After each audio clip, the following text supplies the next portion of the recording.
Welcome to another episode of Stez Unfiltered. I'm your host, Steven, and on today's video, I'm going to continue talking about Japan. And on today's video, I'm actually going to talk about the entire experience in Tokyo and Osaka. I actually went to Japan for a week. The first half was in Tokyo, and the second half was in Osaka. Both cities are very different, but very similar. Like I mentioned on my previous video, Japan is very clean. Um, in some of the shorts that I have, the B-rolls that I'm going to be putting, because it was the fall, technically it was the fall, so a lot of the leaves were falling, so you're going to see a lot of leaf. But besides that, trash was nowhere to be seen. It was very rare I saw trash here and there. It is very clean. So I went with my wife to Japan, and I noticed even walking in the residential areas in different classes of neighborhood in both Osaka and in Tokyo, it was clean, very clean. No litter, nothing.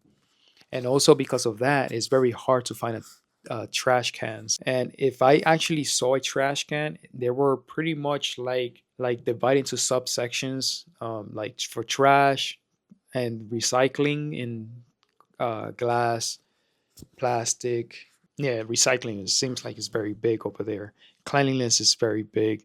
It's very grained into the culture over there to maintain everything clean. Another interesting thing that I noticed when I was in Japan were when I was going shopping with my wife is either in convenience stores like 7-Eleven, Family Mart, and Lawson, and of course in regular shopping malls in the cash registers, they had these like little plates on the counter. So when you're actually gonna pay either in cash or credit card, you put the credit card and the cash in this little plate.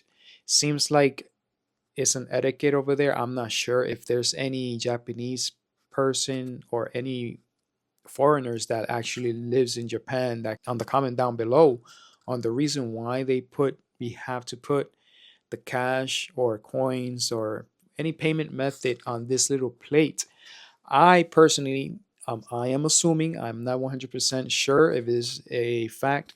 To Japanese culture is like a clean. They try to stay everything clean, and they don't want to contaminate your credit card or the banknotes on the surface of a table. Once you put it on these like little plates, the cash register, they just grab it to the plate, they do their transaction or do the change, and they put it back into that small plate, and you grab the thing back into the plate. That's something very interesting that captured my attention over there. Cultural thing that captured my attention while being in Japan when I was crossing a street.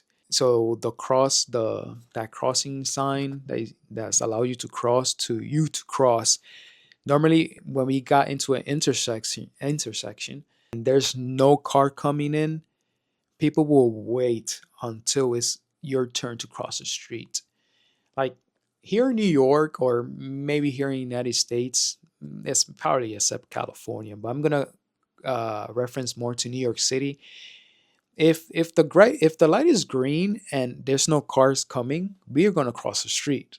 In Japan, they don't do that. Light is green, there's no cars to be seen, and people are there until the light turns red so you can cross the street. That is something very interesting. My wife, she was very like, oh my gosh, oh, we're gonna have to spend here for like a minute or two just waiting for the light to turn red so we could cross the street, and there's no cars coming.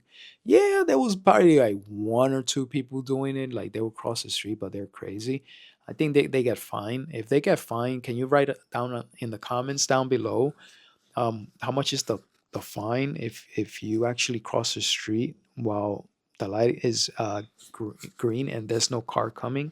So I went to Osaka. Osaka is a little bit more laid back compared to Tokyo. The way I saw Osaka is like the Chicago. I assume it's like the Chicago of Japan, because I know in Chicago's there's like rivers in the cities and there's bridges. I saw something very similar while I was over there in Osaka, and of course Osaka is a little bit cheaper than Tokyo.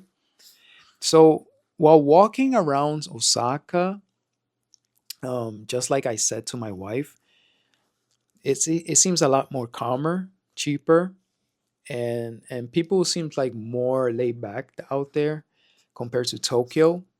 But I am assuming, um, as it was late into the year, many people were actually leaving the city to visit probably friends and family for the holidays. Because normally in Japan, from Christmas to New Year's, pretty much everybody goes home. From what I heard and know, and pretty much the places die down. So I'm assuming the city and or the vibe of the city in Osaka and of course in Japan in Tokyo should be much more relaxed as people are actually going out to smaller places, smaller towns, smaller cities to visit friends and families. Speaking about traveling, I actually travel on the Shinkansen, or known here on the West as the bullet train, from Tokyo to Osaka and vice versa. It, it was very a fun experience, a once in a lifetime experience riding the bullet train. You actually felt that it was going fast, but it was actually comfortable as well. While riding the Shinkansen, it was very relaxing. There's internet, there's Wi-Fi, free Wi-Fi, and free power outlets to charge your phone or use your laptop. You could eat on board, and of course the staff are very nice, very nice. The Shinkansen staff are very nice. I believe the company is owned by JR, and I'm assuming without not even researching, it actually means Japan Railways. I'm assuming that's what it's called. Um, Seems like they own a lot of the railways out in the whole country because even though the Shinkansen is owned by the JR, I kind of noticed when I was in Tokyo and in Osaka, even the metro system I saw with the JR sign. So I'm assuming the JR actually owns both the Shinkansen and the local subway system. Where I'll visit Japan again, I would love to visit Japan because there's a lot to see over there. 1 week is not even enough to explore Tokyo. Tokyo is so humongous, and Osaka is huge. You could do probably 1 week of each, but there's so much things to do in Japan. I know that 1 week that I spent in Japan is I did not grasp much of the culture because I did not visit an onsen. I would love to visit an onsen. Also, I would love to visit more cities like Hiroshima and further down south towards the tropical side of like Okinawa. I would love to visit those areas of Japan. There's a lot more food I couldn't try it over there. I was able to try what I wanted to try, ramen. Ramen totally tastes better in Japan than here in the United States. Even though here in the United States, the Japanese ramen, tastes good, just like any other country in the world, and eating a unique dish of that country is definitely going to taste better there compared to like if you visit, let's say I go to a Colombian restaurant here in the United States. The food might be good, but it's not as great as eating Colombian food in Colombia. That's what I'm trying to say. Would I recommend people going to Japan? Yes, I will recommend you to go to Japan. Wintertime seems like it's a great time to go if you like cold weather. Summer times, if you like heat and humidity, go in the summertime. I heard that Japan in July and August is scorching hot. Is probably just like Houston, Texas, or Miami, Florida in the summertime. You know, it's hot and humid and muggy. That's how it is in Japan during those months. So I'm assuming the best months is either the spring or in the fall.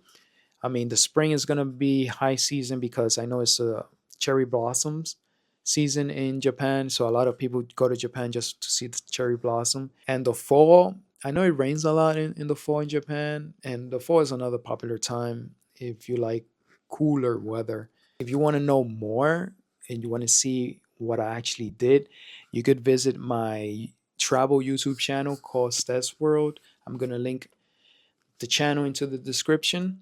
And I want to say happy holidays for everyone watching this. And I will see you next week.